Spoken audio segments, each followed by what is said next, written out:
Science Commander Zithkalar stared at the massive viewscreen on his ship's bridge. Something was floating in the darkness of space ahead of them. It was big, dark, and clearly damaged. His long, thin fingers moved across the control panel as he adjusted the sensors to get a better look. "What is that thing?" asked Dr. Velthara, the ship's lead scientist. She moved closer to the screen, her large purple eyes reflecting the dim light from the unknown object.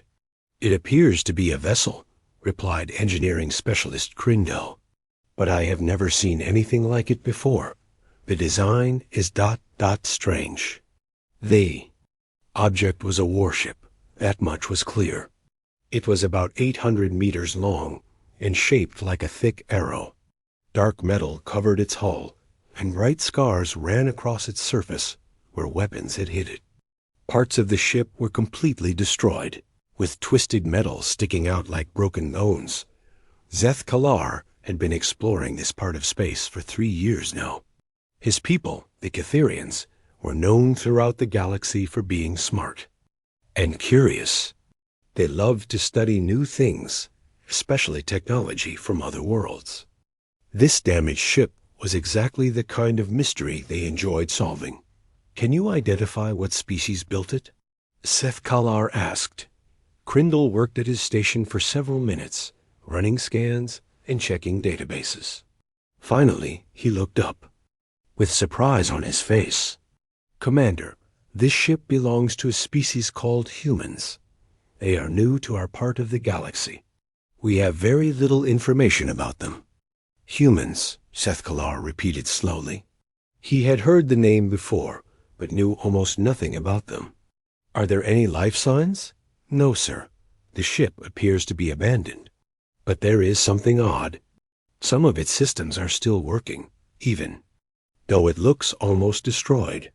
Dr. Velthara moved to another console and began her own scans. "The damage is incredible," she said. "This ship has been hit by dozens of energy weapons. There are holes in the hull big enough to fly a shuttle through. How is it still in one piece?" Zethkalar studied the human vessel carefully. His people had advanced technology, but they rarely saw ships that could survive this kind of damage. Most vessels would have broken apart completely or exploded long ago. "Bring us closer," he ordered. "I want to see this ship up close." As their vessel moved nearer, more details became visible. The human ship had a name painted on its side in white letters, USS Liberty.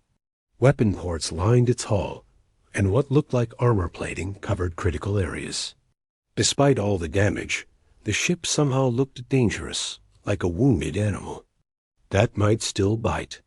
"Commander," Crindle said, his voice excited, "I am detecting active power signatures from inside the ship.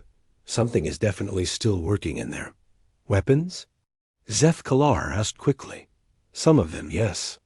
But also computers, life support in certain sections, and what appears to be an artificial intelligence system." Dr. Velthara looked puzzled. "Why would they leave an AI running on an abandoned ship? That seems wasteful." Zethkalar was wondering the same thing. In Catherian culture, when a ship was abandoned, all systems were shut down to prevent accidents or misuse. Leaving an AI active was unusual and potentially dangerous. "Sir," Crindle continued, "I am also detecting some kind of automated defense grid. It is not targeting us, but it is clearly active and monitoring our approach." "Defense systems on a dead ship?" Dr. Velthara asked. "What are these humans thinking?" The more they learned about the Liberty, the more questions they had. Zethkalar had studied many different species and their technologies, but he had never seen anything quite like this. The human ship was clearly designed to keep fighting even when it was dying. "I want to board that vessel," Zethkalar announced. "Prepare a research team. Full protective gear and scanning equipment. If that ship is still partially active, we need to be careful." "Sir," Dr. Velthara said, "should we not try to contact the humans first? This is their property. Zeth-Kalar considered this. It was true that taking things from other species without permission was generally frowned upon. But this ship was clearly abandoned, floating dead in space with no crew aboard. If anything, they might be doing the humans a favor by studying it and learning what happened. The ship is abandoned and adrift, he decided. We will treat this as a rescue operation.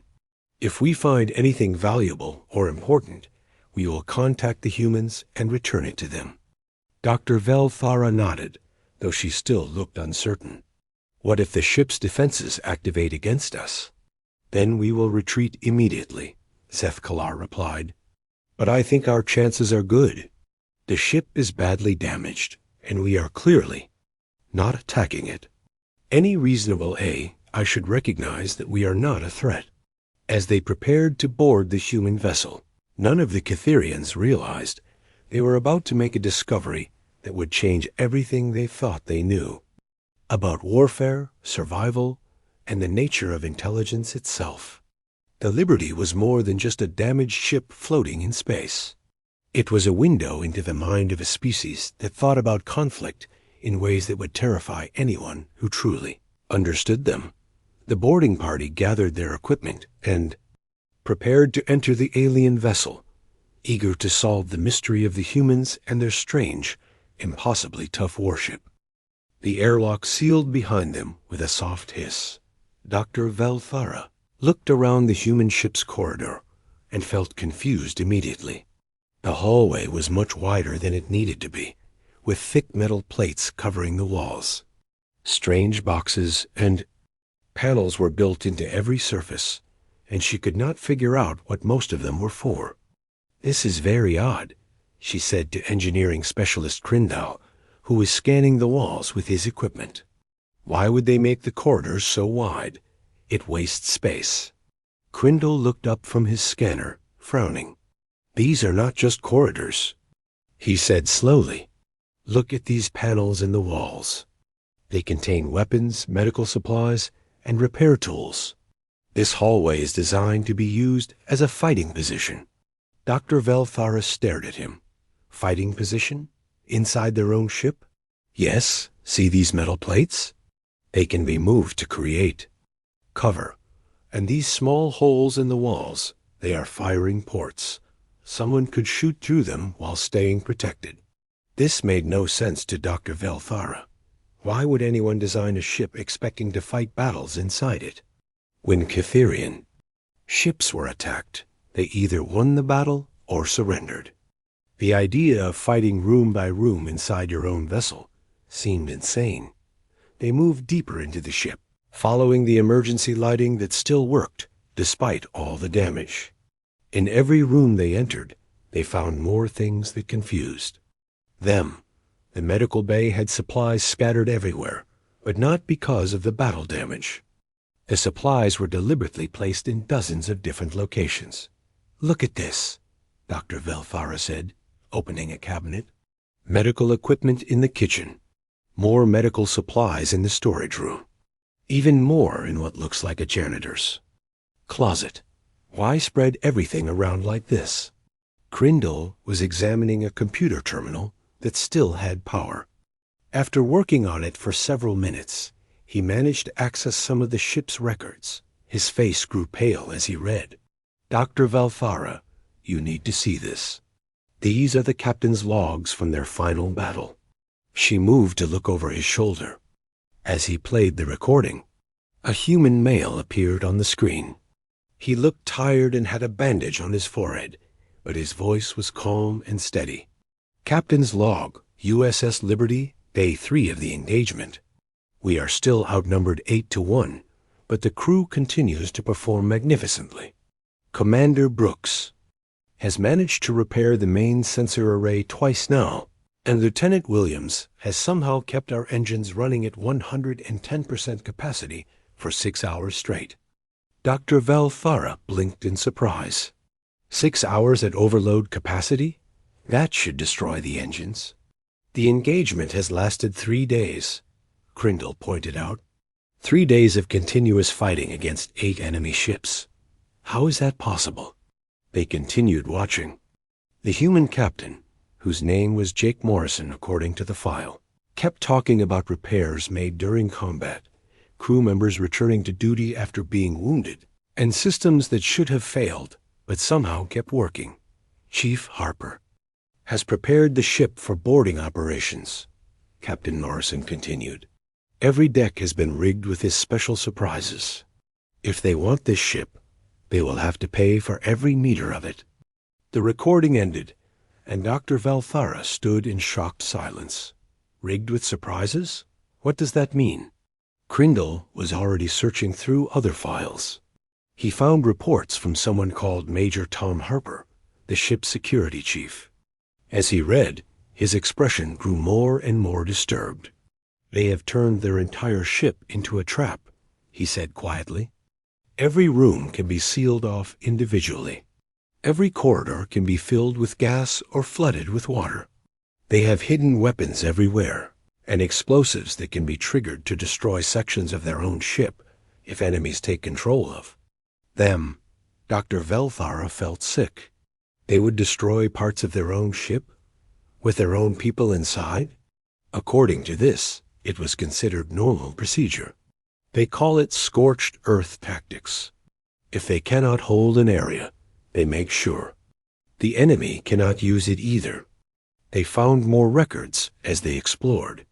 The ship's communications officer, Lieutenant Dan Miller, had kept detailed logs of messages between crew members during the battle. Dr. Velthara read them with growing horror. The humans had been joking with each other while their ship was being destroyed. They made bets about which system would fail next. When someone was injured, the others made fun of them for being clumsy. When part of the ship was destroyed, they complained about having to take longer routes to get around. They were treating it like a game, Dr. Velthara whispered. Their ship was dying around them, and they were making jokes. Crindle found something even worse. In the engineering section, he discovered repair logs from Chief Engineer Sarah Williams. She had been fixing critical systems while they were under direct attack. Her reports described replacing power couplings while energy beams were shooting through the room, and rebuilding computer cores while explosions went off overhead. "Look at this entry," Crindle said, his voice shaking. She writes, "Had to weld the main plasma conduit back together today. Got interrupted twice by enemy fire, but managed to finish the job. Reminded me of working on my dad's old car, except with more shooting." Dr. Velthara sat down heavily in a nearby chair. She was repairing vital ship systems under enemy fire, and she compared it to working on a car. What kind of species are these humans? The most disturbing discovery came when they found the records from the ship's marine unit. Lieutenant Colonel Amy Peterson had prepared detailed plans for defending every single room in the ship. She had maps showing how to turn the cafeteria into a fortress, how to use the gymnasium as a weapons depot, and how to make the medical bay into a command center. Every single crew member was given combat training, Crindle reported, reading through the files. The cooks, the maintenance workers, the computer technicians, everyone was prepared to fight. They do not have separate military and civilian personnel. Every human on this ship was a warrior. Dr. Velthara tried to imagine what that would be like. On Catherian ships, only security personnel were expected to fight. Scientists like herself would hide in safe areas during combat. The idea that she might be expected to grab a weapon, defend the ship, was terrifying. "We need to report this to Science Commander Zeth Kalar immediately," she said. "These humans are not like any species we have encountered before. They do not think like we do." As they prepared to leave the human ship, both Catherians felt deeply unsettled. They had expected to find advanced technology or interesting scientific equipment. Instead, they had found something much more disturbing: evidence of a species that was prepared for war in ways they had never imagined possible. Science Commander Zeth Kalar listened to Dr. Velthara's report with growing alarm. What she described sounded impossible, but the evidence was right there in the human ship's computer files. He decided to lead the next investigation team himself. "Show me these weapon systems you found," he said as they walked through the Liberty's corridors. Crindle led him to what looked like a normal wall panel. When he pressed a hidden switch, the panel slid away to reveal a compartment filled with rifles, ammunition, and combat gear. "There are dozens of these throughout the ship," he explained. Every few meters, someone hid weapons where the crew could reach them quickly. Zef-Kalar examined one of the human rifles. It was simple, sturdy, and looked like it could work, even after being damaged. "These are not advanced energy weapons," he observed. "They use solid projectiles." "Why would they choose such primitive technology?" "I think I know," Dr. Velfara said, consulting her scanner. "These weapons will work even if the ship loses power. They do not need the main computer or energy from the ship's systems. A human could use one of these even if everything else failed." That was disturbing. The Catherians used sophisticated energy weapons that were connected to their ship's power systems. If a Catherian vessel lost power, the crew would be defenseless. But humans had prepared for that situation. They moved to the ship's main computer core, where Crindle had managed to access more detailed records. The files he showed them were even more shocking than the first discoveries. This ship was not a battleship, Crindle announced. According to the crew roster and mission files, the USS Liberty was an escort vessel. The humans consider it a small, light warship used for routine patrol duties. Zef-Kalar stared at him. "This ship has weapons that could destroy a moon, armor that survived 3 days of continuous battle, and enough defensive systems to hold off an invasion." "And they call it a small escort?" "Yes, sir. I found a message from their fleet command describing this as standard patrol duty in a low-risk sector." Dr. Velfara checked her notes. "If this is what they consider a minor warship, what do their real battleships look like?" No one wanted to think about that answer. They continued exploring and found even more disturbing evidence of human military thinking. In the engineering section, they discovered something that made Zef-Kalar feel sick. Chief Engineer Sarah Williams had left detailed instructions for repairing the ship during combat. Her notes explained how to rebuild engines while they were running, how to replace armor plates while under fire, and how to reroute power systems around damaged areas without shutting anything down. "Look at this repair log," Dr. Velfara said, reading from a computer screen. Technician Billy Johnson replaced the main navigation computer while enemy ships were shooting at them. He completed the job in 12 minutes, working in a room that had no roof because it had been blown off. Crindle found similar reports throughout the ship's systems. Mechanic Katie Adams had rebuilt the artificial gravity generator 3 times during the battle. Each time it was destroyed, she put it back together using spare parts she found in damaged sections of the ship. "They keep spare parts everywhere," Crindle observed. "Not just in storage rooms, but hidden throughout the entire vessel." A human engineer could rebuild almost any system using materials scattered around the ship. Zef-Kalar was beginning to understand something terrifying about human military philosophy. When Catherian ships were damaged, they retreated to repair facilities. But humans expected their ships to be damaged and had prepared to fix them while continuing to fight. The medical bay provided even more shocking discoveries. Dr. Rachel Stone, the ship's chief medical officer, had treated crew members and sent them back to duty with injuries that would hospitalize most other species for weeks. This medical log describes a crew member who continued working after losing 2 fingers, Dr. Velfara reported, her voice shaking. Another one kept fighting after taking a piece of metal in his leg. The doctor just gave them pain medication and sent them back to their posts. They treat their wounded and put them back into combat immediately, Crindle added. The medical bay is designed to perform surgery while the ship is being attacked. They have operating tables that can be locked down to prevent them from moving during battle. Zeth Kalar examined the medical equipment. Everything was built to be tough and simple. The surgical tools could work without advanced computers, and the medical supplies were packaged to survive explosions and decompression. But the most terrifying discovery was waiting for them on the bridge. Captain Morrison's personal logs revealed the true scope of human military thinking. Final entry, the captain's recorded voice said. We have held the enemy for 3 days, but our position is no longer sustainable.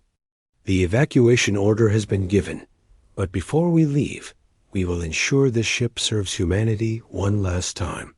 The recording showed Captain Morrison giving orders to his tactical officer, Commander Nick Barnes. They were discussing something called a ramming attack, deliberately crashing their ship into the enemy flagship. Ramming speed? Dr. Velthara whispered. They were going to turn their entire ship into a weapon? Seth Kalar felt cold fear creeping through his body. The idea of deliberately crashing a ship into an enemy was beyond anything he had ever heard of. It was not just brave or desperate. It was the thinking of a species that treated their own lives as weapons to be used when needed. Crindle found more evidence in the ship's navigation system. The humans had programmed multiple courses for ramming attacks, targeting different enemy vessels depending on which way the battle went. They had been prepared to sacrifice their ship and crew to take out the enemy's most important vessels. They see their own deaths as a tactical resource, Seth Kalar realized with horror. These humans are not just willing to die for their cause. They plan to die in ways that help their side win. The final piece of evidence came from the ship's communications.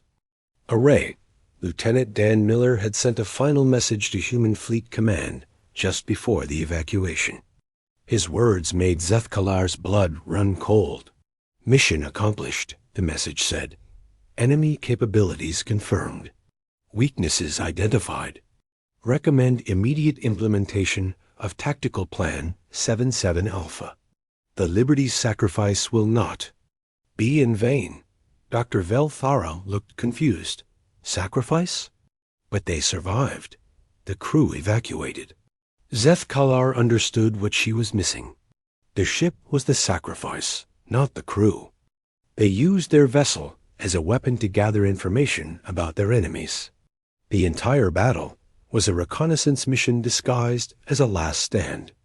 The implications hit all of them at once. The humans had not been defeated at all. They had learned what they needed to know about their enemies and retreated to plan their next move.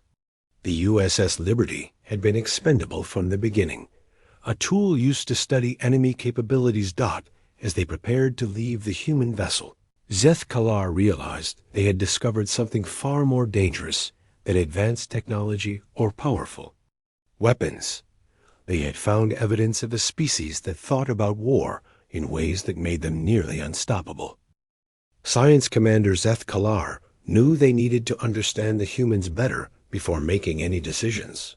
He called in Dr. Threnmer, the fleet's best psychologist, to analyze what they had found. Dr. Threnmer spent 2 days studying the human ship's records, crew logs, and personal messages. When he finally presented his report, his normally calm voice was shaking. Commander, I have studied the minds of over 40 different species, Dr. Threnmer began. I have never encountered anything like these humans. Their psychology is fundamentally different from every other intelligent species we know. Zeth Kalar leaned forward in his chair. Explain. Most species, including our own, view conflict as something to be avoided when possible and ended quickly when necessary. We fight to protect ourselves or to gain resources, but we always seek the fastest path to peace. Humans think differently. Dr. Threnmer activated a holographic display showing various human crew records. Navigator Lisa Mitchell kept detailed. logs during their 3-day battle. At no point does she express hope that the enemy will surrender or seek peace. Instead, she writes about learning enemy ship movements and planning counterattacks for future battles.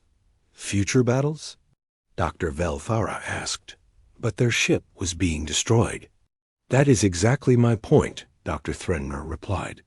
Even while losing, she was already planning the next fight. Look at this entry. The enemy uses formation pattern Delta 7 when approaching damaged targets. This information will be valuable when we return with reinforcements. Seth Kalar felt a chill. She assumed they would return to fight the same. Enemy again. All of them did. I found similar attitudes throughout the crew. Communications Officer Jenny Brooks wrote about lessons learned for next time, while her ship was literally falling apart around her. Gunner Sergeant Carlos Rodriguez kept notes on enemy weapon effectiveness, not to surrender more efficiently, but to develop better defenses. Dr. Threnmer showed them more records. Pilot Officer Lisa Mitchell had used her final flight to test enemy response times and defense patterns. Even as she evacuated in a damaged shuttle, she was gathering intelligence that could be used in future attacks.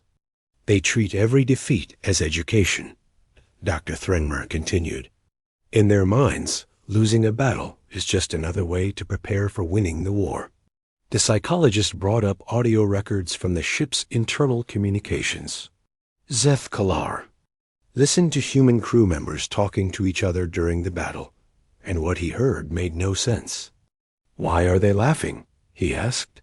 That is perhaps the most disturbing aspect of their psychology, Dr. Threnmer replied. They use humor as a weapon against fear and despair. Listen to this conversation between Chief Petty Officer Steve Clark and maintenance worker Bob Phillips. The audio played two human voices talking while explosions could be heard in the background. Hey Bob, your repair job on Section 7 just got blown up again. 3rd time this week. I am going to start charging the enemy rent for all the target practice. At least it keeps you busy. I heard Cook Mary Johnson is teaching the new guy how to fight with kitchen knives. Better than Technician Billy Johnson's lessons on making explosives from cleaning supplies.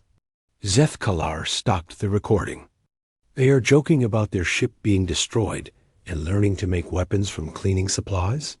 Yes, and this was normal throughout the entire battle. The worse their situation became, the more they joked about it. It is a psychological defense mechanism, but also something more dangerous. Dr. Threnmer explained that human humor served multiple purposes during combat. It kept morale high, reduced panic, and helped crew members think clearly under pressure. But it also revealed something frightening about their mindset. They are not afraid of death the way other species are, Dr. Threnmer said. They acknowledge it might happen, make jokes about it, and then continue working as if it is not important. This allows them to take risks that would paralyze other species with fear. The psychological analysis revealed other disturbing traits. Quartermaster Chief Steve Clark had been distributing weapons to non-combat personnel, but the crew members accepted this as normal. Cook Mary Johnson had been giving combat training to kitchen staff between meal preparations. Every human on that ship was prepared to fight, Dr. Threnmer reported. Not just the military personnel, but the cooks, mechanics, computer technicians, and medical staff. They do not separate their population into warriors and civilians the way we do. Dr. Velthara looked confused. But what about their scientists and engineers? Surely they focus on peaceful activities. Dr. Threnmer showed her the personal logs of the Liberty's science staff. Their chief science officer, Commander Lisa Brooks, spent her time during battle analyzing enemy technology to find weaknesses. Their engineers used their technical knowledge to create improvised weapons and booby traps. They weaponize everything, Crindle observed. Their knowledge, their tools, even their own deaths. Precisely. And this brings me to the most disturbing discovery of all. Dr. Threnmer activated another recording, this one from the ships. Main bridge during the final hours of battle. That recording showed Captain Morrison and his senior officers singing together while working at their stations. Enemy weapons were hitting their ship, systems were failing around them, and they were singing an old human song about going down with the ship. They were singing while their ship was being destroyed. Dr. Velthara whispered. Not just any song. Dr. Threnmer replied. It was a traditional human naval song about sacrifice and honor. They were celebrating their own defeat because they knew it would help their species win in the long run. Zeth-Kalar stood up and began pacing. The more he learned about humans, the more afraid he became. What else did you discover about their psychology? They have a concept they call acceptable losses, Dr. Threnmer continued. Most species try to minimize casualties and preserve life. Humans calculate how many deaths they are willing to accept to achieve their goals, and then they proceed without hesitation. The psychologist showed them military planning documents found in the ship's database. Human commanders had precise calculations for how many ships, crews, and even entire colonies they were willing to sacrifice for strategic advantages. Look at this planning document from Admiral Patricia Hayes, Dr. Threnmer said. She writes about using entire fleets as expendable reconnaissance assets to gather information about enemy capabilities. They are willing to lose hundreds of ships and thousands of crew members just to learn how their enemies fight. Dr. Velthara sat down heavily. They treat their own people as resources to be used up. Not exactly, Dr. Threnmer corrected. They value their people highly, but they value victory more.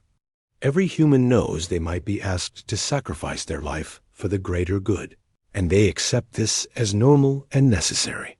The final part of the psychological profile was the most disturbing. Dr. Threnmer had analyzed human educational and entertainment records found in the ship's database. They teach their children about war from an early age, he reported. There, games, stories, and history lessons all emphasize conflict, strategy, and sacrifice. They do not raise their young to be peaceful scientists or artists. They raise them to be potential warriors.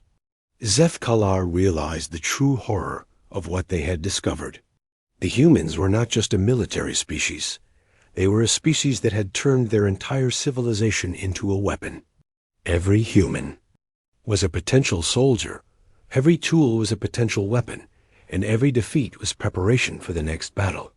Commander, Dr. Threnmer said quietly, I recommend we avoid any hostile contact with this species. They are not stronger or more advanced than we are, but they think about conflict in ways that make them extremely dangerous opponents. Science Commander Zeth-Kalar stood in his ready room, staring at the final analysis reports scattered across his desk. 3 weeks of studying the human ship had revealed more than he ever wanted to know about this new species.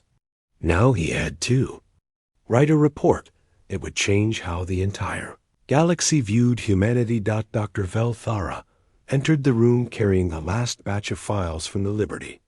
Commander, we found something else in the ship's database. Something that changes everything. We thought we knew about that battle. Zeth-Kalar looked up from his reports. What did you find? The evacuation was not real, she said, her voice barely above a whisper. Captain Morrison's crew was never defeated. The entire battle was planned from the beginning. She activated a holographic display showing encrypted files that Crindle had finally managed to decode. The files revealed the true purpose of the USS Liberty's mission. They were not defending that mining colony, Dr. Velthara explained. They were using it as bait to attract enemy forces. The humans wanted to study their enemy's tactics and technology, so they set up a situation where a battle would be inevitable. Zeth-Kalar felt sick as he read the mission files. The Liberty had been sent to that system specifically to provoke an attack. Captain Morrison knew he would be outnumbered, knew his ship would be damaged, and knew many of his crew might die. But he also knew the information they gathered would help humanity win future battles. Look at this intelligence report from Commander Patricia Hayes, Dr. Velthara continued. She writes about using expendable assets to test enemy capabilities. The Liberty was one of dozens of ships sent on similar missions throughout human space. The implications were terrifying. The humans had not stumbled into that battle by accident. They had deliberately started it to learn about their enemies. Every casualty, every piece of damage, every moment of suffering had been planned and accepted as necessary. They sacrificed their own people as part of a research project, Seth Kalar said, his voice hollow. Not sacrificed, Dr. Velthara corrected. Invested. According to these files, the crew of the Liberty knew their mission was partly experimental. They volunteered for it. That was somehow worse. The humans had not been tricked or forced into the battle. They had chosen to risk their lives to gather information that would help their species fight more effectively. Crindle joined them in the ready room, carrying his final technical analysis. Commander, I have completed my study of the ships. Construction and design philosophy. What I found confirms our worst fears about human military thinking. He activated another display showing detailed diagrams of the Liberty's internal structure. This ship was not built to win battles. It was built to survive them long enough to learn from them. Seth Kalar studied the diagrams. Every system on. The ship had multiple backups. Every critical component was scattered throughout the vessel, and every section could function independently if cut off from the rest. The humans do not build ships to be invincible, Crindle explained. They build them to be educational. Every battle teaches them something new about their enemies, and they use that knowledge to build better ships and develop better tactics. Velthara brought up records from the ship's AI system, which had finally allowed them access to its deepest files. The artificial intelligence was programmed to record everything that happened during the battle. Every weapon impact, every system. Failure, every tactical decision made by both sides. It was a learning computer, Seth Kalar realized. The entire ship was designed to be a mobile research laboratory for studying warfare. The AI had even recorded the crew's psychological responses to various situations, analyzing how humans performed under different types of stress and danger.